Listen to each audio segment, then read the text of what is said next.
If you have a smart speaker, you have access to the entire world of NPR and St. Louis Public Radio. All the latest news and all the captivating stories. Activate our voices with yours by telling your smart speaker to play St. Louis Public Radio. There may not be a more competitive legislative primary this year than the Republican scramble to become the next 15th District state senator. Andrew Koenig is one of the competitors hoping to succeed State Senator Eric Schmidt. The Manchester Republican joins us next on another edition of Politically Speaking.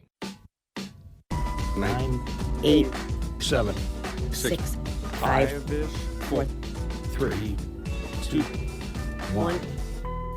I think that is fair As to I say. say, hands to kiss and babies to shake. But I think my record speaks for itself. That's a really good question. Hello and welcome to the Politically Speaking podcast. I'm your host, Jason Rosenbaum, a reporter with St. Louis Public Radio. Joining me in St. Louis is colleague Joe Mannies. And our special guest for today, Representative Andrew Koenig, a Republican from Manchester and one of two Republican competitors running for the 15th senatorial district seat. Welcome to the show. You're a first-timer. We appreciate you coming on. Thank you for having me. Absolutely. Do you want to explain first for our listeners where the 15th district is? Sure. The 15th district, the western border, is at Old State, Ellisville, and then it goes east until you hit Kirkwood. It takes in a lot of Kirkwood. It goes south down 270 on both sides of 270 until you hit Highway 55, and then everything until you hit Jefferson County. We are recording this show on June 10th. We are going to be recording another show with Representative Koenig's competitor, Rick Stream, in a few days, and we're going to have these back-to-back. So just kind of a FYI for our listeners, neither candidate will be able to hear what the other candidate says. Yeah, Eric Schmidt, who's running for state treasurer, is leaving the seat, and he's from Glendale. Yeah. So tell us a little bit about yourself, kind of about your upbringing, and why you got into politics in the first place. Sure. I grew up in Baldwin, so I've lived in St. Louis County virtually my entire life. And I went to Lindenwood University, and where I met my wife running cross country. And we got married while we were still in college. And then my dad started a paint company in 1994. I took that over when I was in college and continued painting. And, when I was painting, I'd said, I'd complain about things in politics. So instead of just sitting around and complaining about things, when I saw that it was going to be an open seat, I decided to run for office. Now, before we get to that race, how fast can you run a mile?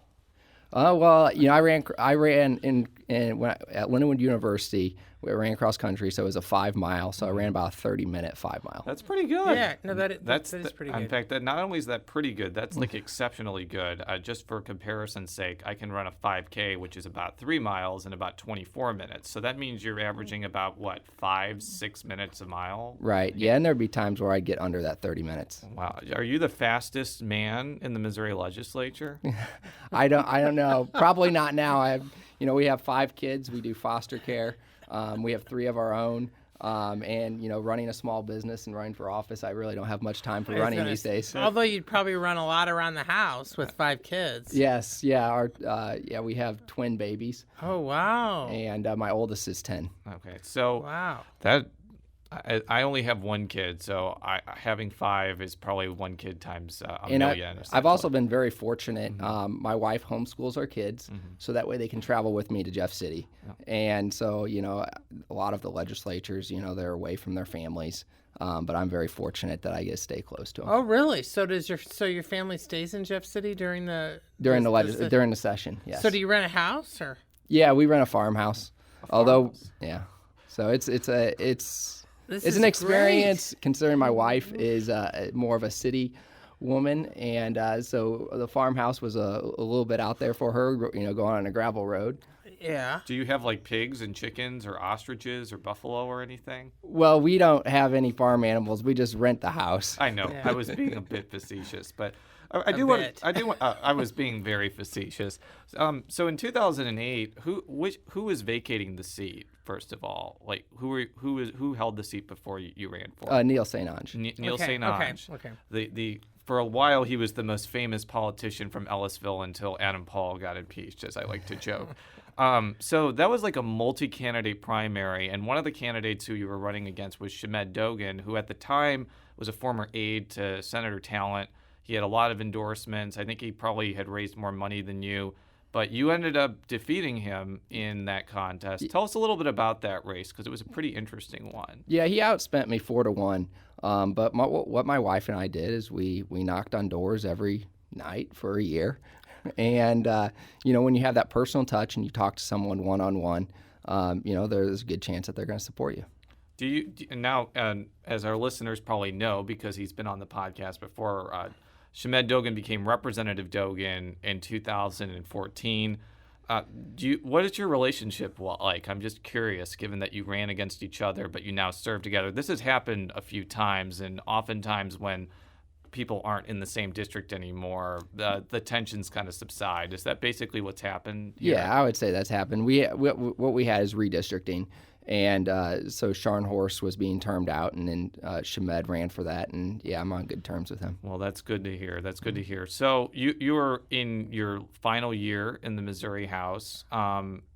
It seems like time has just flown by, because when I was talking with you on the phone to set up this show, for some reason I thought that you'd only been in there 6 years, because time has flown by so quickly. So now you're kind of taking the next step and running for the state Senate. What has prompted you to do that first? I mean, why did you decide you wanted to go ahead and run for the Senate?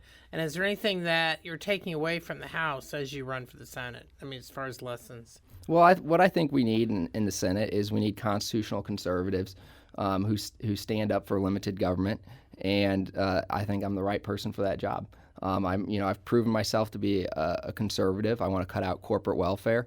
I passed the first income tax cut in 93 years here in Missouri. And I also, this year, we passed some TIF reform. We've had $5.8 billion in taxpayer subsidies to private enterprise over the last 20 years in St. Louis County, and I believe that's wrong. What you find when you drive up and down Manchester Road is you'll find that Walmart has moved 3 times and on taxpayer dime. And that's not fair to the business that who built their own building, and then Walmart moves in on taxpayer dime and puts them out of business. Now, I was just looking at a national survey on TIFs, or actually a study rather, just in the last week or two, and they were looking at specific areas. And the bottom line was that they were saying, especially if you look at how the national economy is going, is that actually TIFs haven't created. I mean, the conclusion of the study was that the TIFs had created few jobs. That basically what they were doing is what you were saying. It created what it does store hopping. Right. It shuffles things around. In St. Louis County we have 92 cities, and what they do is they compete over this. But it doesn't actually create jobs. It just shuffles jobs from 1 mile for a couple miles down the road. So there was a study that I looked at that showed that in Missouri, that if one city did a TIF, the neighboring city within 5 years was 3 times more likely to do another TIF. So what you find is cities competing over these businesses, but it doesn't actually create jobs for the region. Now, for the listeners, probably should explain. TIFs stand for tax increment financing. Correct. And to simplify it, tell me if I'm wrong, is that basically it means that a company gets either some delayed taxes or they get special tax cuts so they wouldn't pay as much as they would if there was no TIF. Am I correct? Or so explain? What the TIFs do is they can use sales tax and property tax, and it goes for the building of that project. And a lot of times they'll do like a TIF bond, and then they'll pay that back over like 20 years. And isn't it used basically for like the parking lots and some of the infrastructure aspects? That's kind of what it's meant for, but I think sometimes it's used for other things. Yeah, it's used for correct. When it was originally intended, that's what it was intended for, but we've gotten so far past that. So can you explain what your bill does? Because we were talking before the show, and it seems like legitimately impactful, especially in St. Louis County. Sure. When TIFs were originally formed, they were formed for, in St. Charles, they have green fields. It's easier to build out there. And so we've gotten so far past that, and what my bill does, it kind of reinstitutes it into its original intent. Currently, right now, there's a St. Louis TIF Commission, St. Charles TIF Commission, St. Jefferson TIF Commission. If they say no to a TIF, it goes back to the city. And currently, the city can override the TIF Commission, and the TIF Commission has no power. What my bill does is it gives the TIF commission power to override the city, and and then when it goes back to the city, they only can use it for greenfield status. So they can't use it for building a building. They can't use it for financing cost. They can't use it for property assembly. They can only use it to maybe remove an existing building. Now, what was the reception in the House as far as when you first put it on the table? Because I would think there had to have been some resistance, at least. That was early what on. I was going to say. And I mean, I think in previous years, when local government was less unpopular than it is now, I'm not sure your bill could have ever passed. That's what I was getting to. There's been there was a very strong this bill has been filed year after year for over a decade, and it just couldn't get it through. But what you find is there was a lot of opposition in the background, but once I got it to the floor, I got a lot of votes. It passed 145 votes. Yeah. Wow.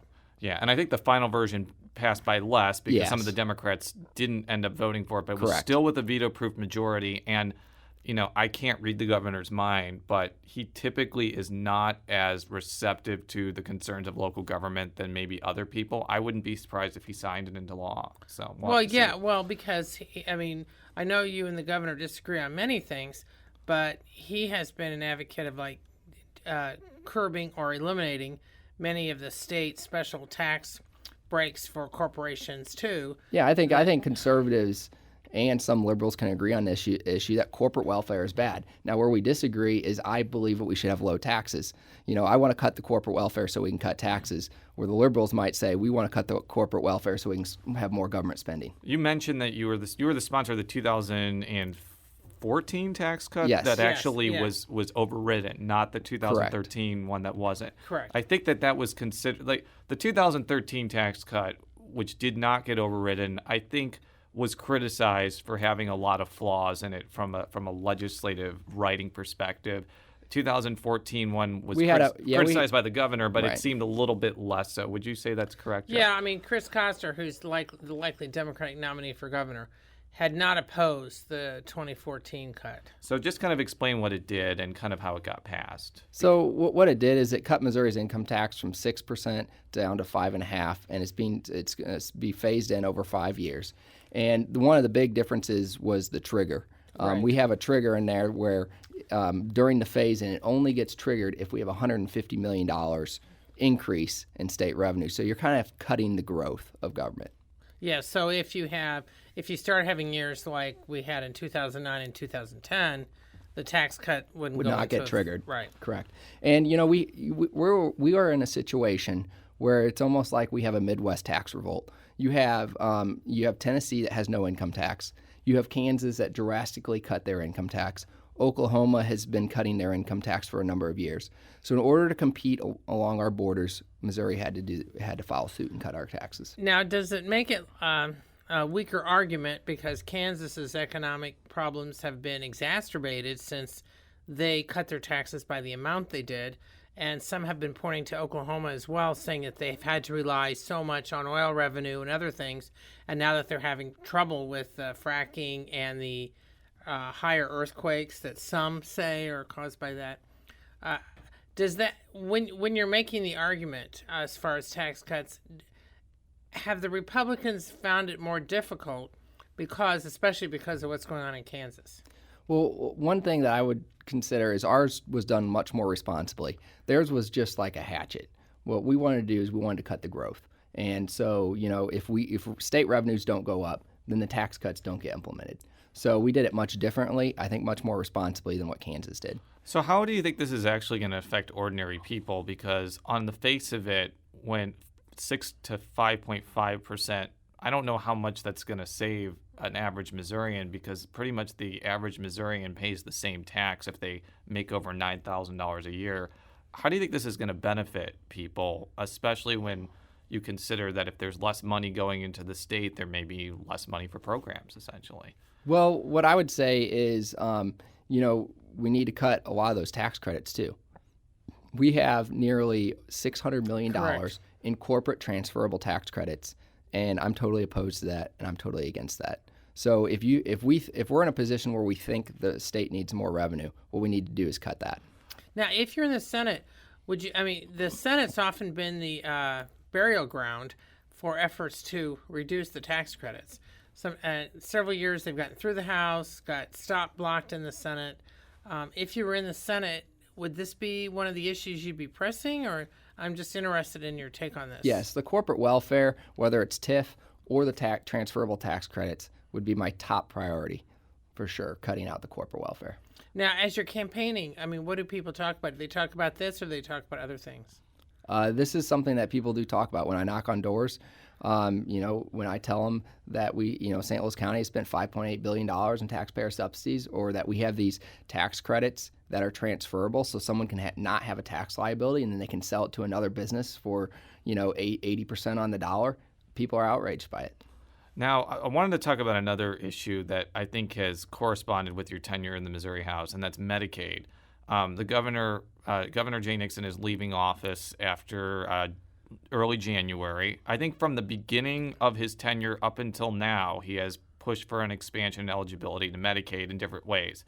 In his first year, he tried to expand it by a relatively small amount with the hospital. Yeah, covering and then yeah. he wanted to expand it by much more using the ACA money. Before we get to a clip I'm going to play of his, what has been kind of your idea and kind of your posture towards the governor's advocacy of this? Well, I'm against Medicaid expansion. And one reason why is, well, it's a failing program. You have poor outcomes and poor access. And why would you want to expand a program and potentially put taxpayers' money more at risk, even if the feds are paying part of it, that they're not going to pay for it forever? Most likely, Missouri citizens are going to be put at risk at a higher amount sometime in the future. And you have a program that doesn't produce results. How would you change the program, or would you eliminate it entirely? I do think the program needs to be reformed. And Dr. Frederick had a reform bill. And what we need to do is we need to create incentives in the program for people to make good choices. And right now we don't have that. So I'm going to play a clip now from the governor. He made this statement to me yesterday in response to a question that I had, which was, you came to office saying you wanted to expand eligibility for Medicaid. You're obviously not going to be successful totally. What's kind of your reaction to that, and how do you move the needle forward on it? This is about a minute long, but I wanted to make sure it was in context for you to respond to. And you'll think this is a bizarre analogy, Jason, but you have an odd twist sometimes on the news, so you can probably tolerate it.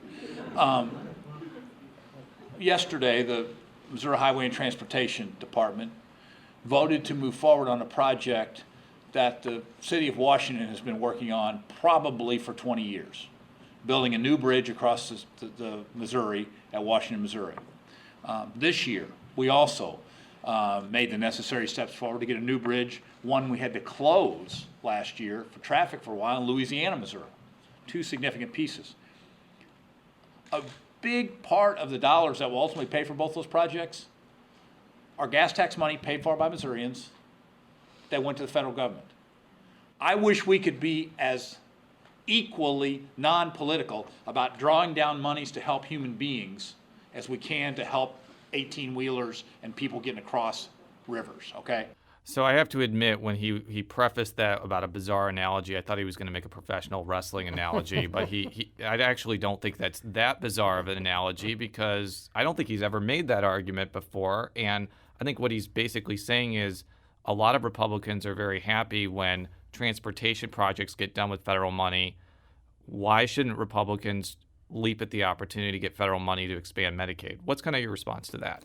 Well, I'd say with the transportation funds, what you have is sometimes one-time money or increased money, but those are helping all of Missourians and our transportation infrastructure. But with Medicaid, what you have is you have a failing program. You have people that have poor access, and what we need to reform that program so it works better and we get better healthcare outcomes. Now, as you know, one of the arguments the last couple of years from the Hospital Association is that some of the rural hospitals in particular have either had to close or cut back extensively because of lack of Medicaid expansion, because there is a decent percentage of the residents in rural Missouri who use it. It's not just an urban program. And of course, then you have the hospitals here in St. Louis have been impacted, although they say they've been able to cover some of that in other ways. Have you been getting a lot of pressure from the hospitals over the years? And just kind of what's your take on, I mean, because they are losing the federal money they used to get for covering the low income. I mean, what are your thoughts about that? They have put a lot of pressure on us to expand Medicaid. However, I think they've given up, at least on some of us that have refused to expand it. I think they know our position, and they've kind of backed off. Do you think that federal money, that there should still be federal money to help pay for the uninsured, which is what the hospitals had been getting, what's known as dish payments? I mean, did you have any thoughts about that, or did you think that was excessive as well? Well, what I think we need is a reform in our whole entire health care. Whether it's being able to purchase across state lines, the expansion of health savings accounts. The problem that we have is we have no transparency. I mean, when you go to a hospital or you go to a doctor, you get a bill, a month later, and you don't even know what you're purchasing. When you go to a grocery store and you see, 10 different kinds of loaves of bread, you know the cost. You know exactly what you're buying. We don't have that in healthcare. And until you do that, you won't see prices come down and access expanded. Consumers need to be informed, and a huge problem is transparency. Now, before we shift to the dynamics of your Senate race, even if Chris Koster becomes the next governor, do you see the lay of the land on Medicaid expansion changing very much in the legislature, or you think it's going to be the same result regardless? I think it's going to be the same result. I would like to see some reforms in it, but I don't see it being expanded. So let's kind of talk about the race that you're immersed in with now former Representative Rick Stream. He's trying to make a comeback after narrowly losing the county executive race 2 years ago. It's probably one of the best performances by a Republican for that office in St. Louis County in a long time. In some alternate universe, he may not be running against you. He may be county executive right now. What do you see as the biggest differences between you and former Representative Stream, and how do you think this race from kind of a stylistic and campaigning perspective is playing out? Well, I'm very much a grassroots person. I'm big into door knocking, and I'm also winning the fundraising battle. One of the biggest differences, I would say, is on the tax issue. I'm a low tax guy. I'm against corporate welfare. And, what you'll find is, he voted for one of the largest tax increases in the history of state with that 1 cent sales tax increase. You'll also find that he's voted for a lot of the corporate welfare. And, those are the two things that I'm definitely against. Now, originally there had been 3 Republicans running for this seat at one point. I mean, did you and Stream have any discussions early on when it was clear that both of you were going to be running for this? Not really. I announced in January of 2015, and, I've been working hard ever since. So how do you foresee it playing out? Do you foresee both of you running TV or radio ads? Flyers, mailers, blimps, balloons? Like, how do you think this race is going to play out for the voters of this district as far as, like, what they should expect to see? Yeah, I think you'll see some on radio, some on TV, or, at least cable TV, and probably a lot of mail. And you'll see me at the doors. Now, does the fact that there's a really spirited Republican contest for governor, a 4-way contest, and there's a few other things, but that, and then there's the GOP contest for AG, does that help you from the standpoint of increasing turnout? Because people will be going to the polls maybe for one of the other races. I mean, while I personally think that the legislative seats are extremely important and not enough average people pay attention, and these people have very dramatic influence over their lives because of the way you vote, they don't always come out for that, but they will come out for something else, and then if they see you. I'm just interested in your take and how you think that might play out. Sure. I mean, I think you have a lot of statewide offices. I think that will drive out turnout.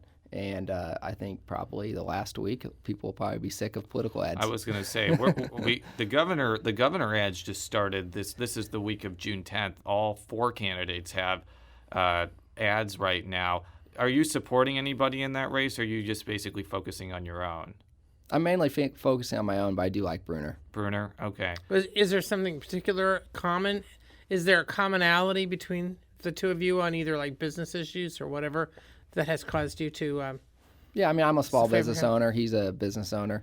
And, I think he's been working to get conservatives elected for quite some time. Now, when you go door to door, I mean, how involved or how interested are people when you're explaining your views and stuff? Are they all focused on the shiny object, which is the Trump-Clinton thing?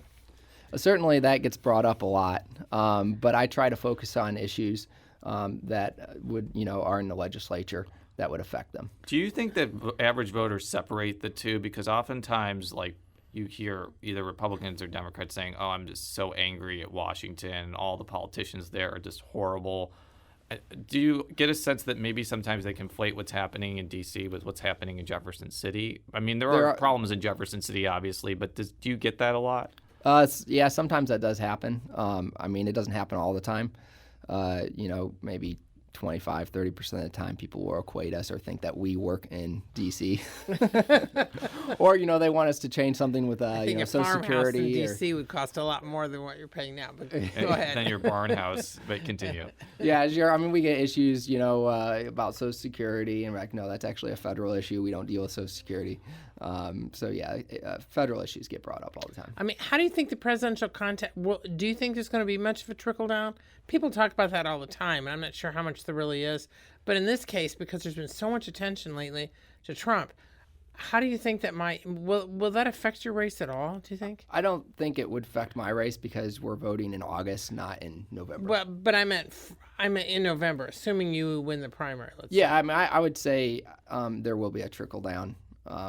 But how much of a trickle down might depend on the area that you live. Yeah, I was. Is that good or say, bad? I mean, was the same. Do you think it's a good trickle down or bad? I mean, do you think more conservatives might be turning out because they either want Trump or can't stand Hillary? I mean, I'm just interested in your thoughts. I think there's both candidates have big negatives, whether it's Trump or Clinton. We've elected two candidates that have probably bigger negatives than ever before, and I do think it will be a Republican year.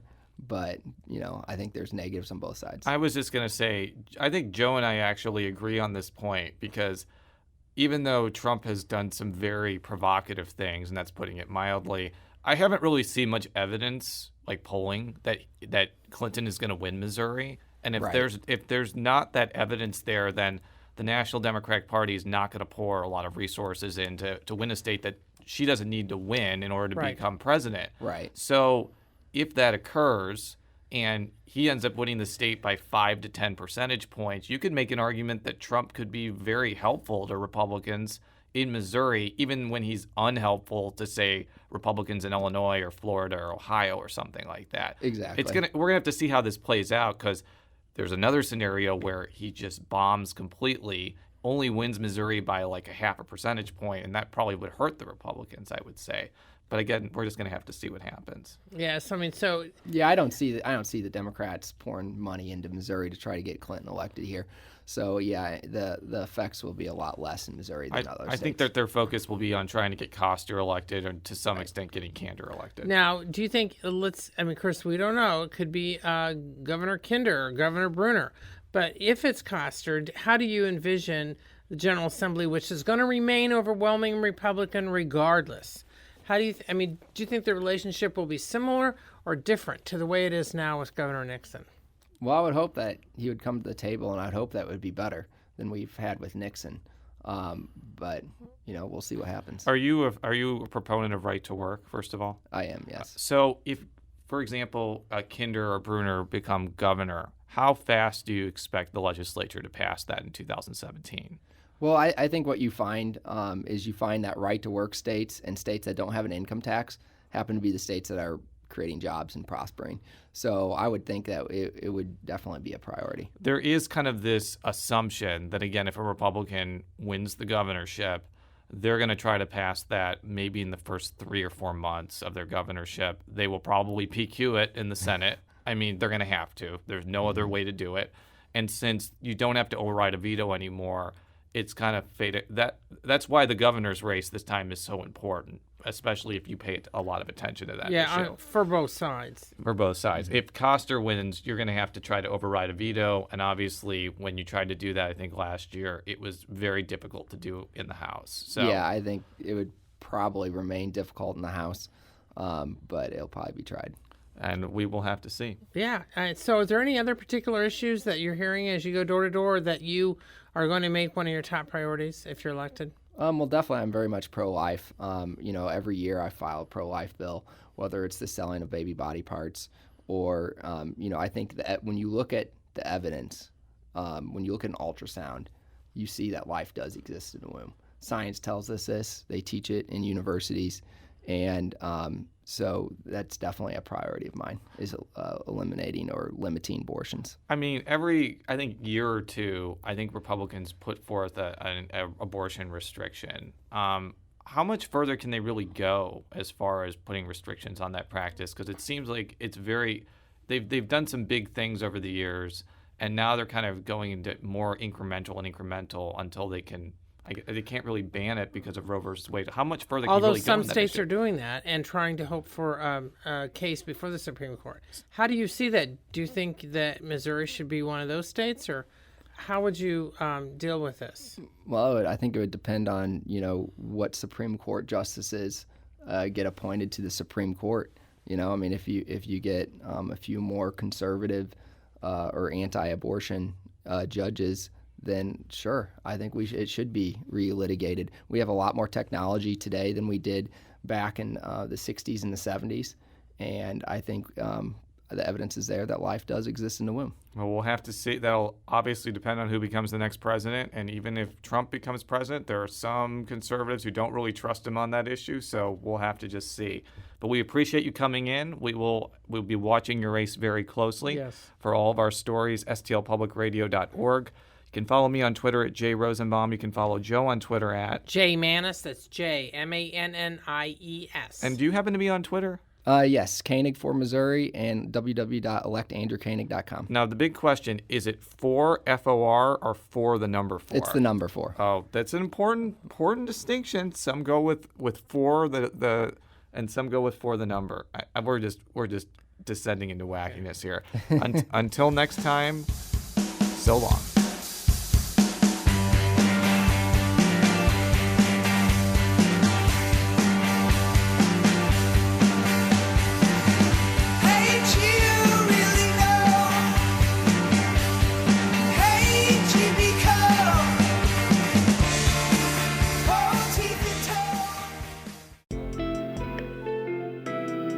The Gateway brings you the day's news from the St. Louis region and across Missouri. It also includes stories from the Illinois side of the river and our Metro East reporter, Will Bauer. In Alton, in Belleville, in East St. Louis, in Edwardsville, in Cahokia Heights, at Scott Air Force Base, I'm Will Bauer. St. Louis Public Radio. Listen to reports from Will and all of our journalists weekdays on the Gateway, on the STLPR app, and wherever you get podcasts.